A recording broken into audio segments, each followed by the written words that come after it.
His massive ego, arrogance, and ambition often gets him in trouble. Meet Starscream. He first appeared in the very first episode of the G1 Transformers animated series in 1984 and has been an iconic Decepticon ever since. He commands the skies with his flying skills, often accompanied by his seekers, Thundercracker and Skywarp.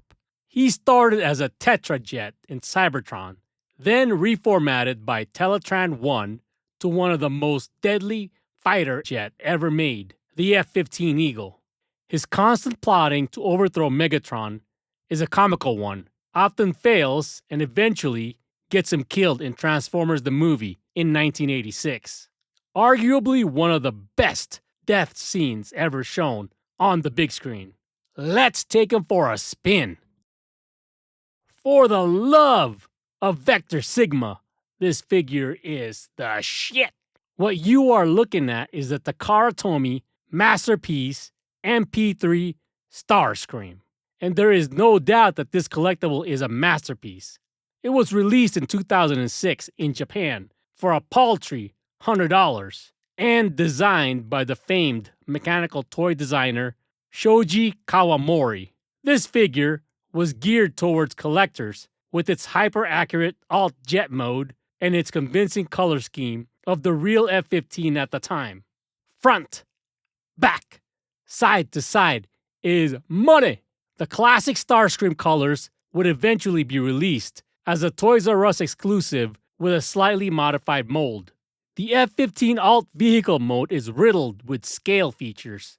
You could easily mistake this toy for a 1/60th scale model of the F-15C Eagle, the very definition of more than meets the eye. Let's just stare at this beautiful alt vehicle mode for a sec.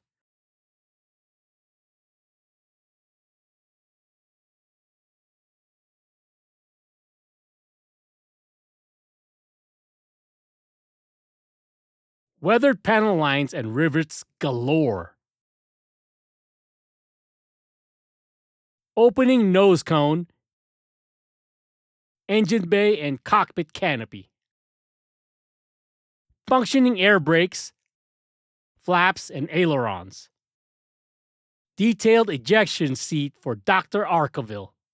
This jet is dynamite. To make a hyper-accurate and convincing vehicle mode, sacrifices would have to be made in robot mode, in the form of kibbles and possibly abnormal proportions.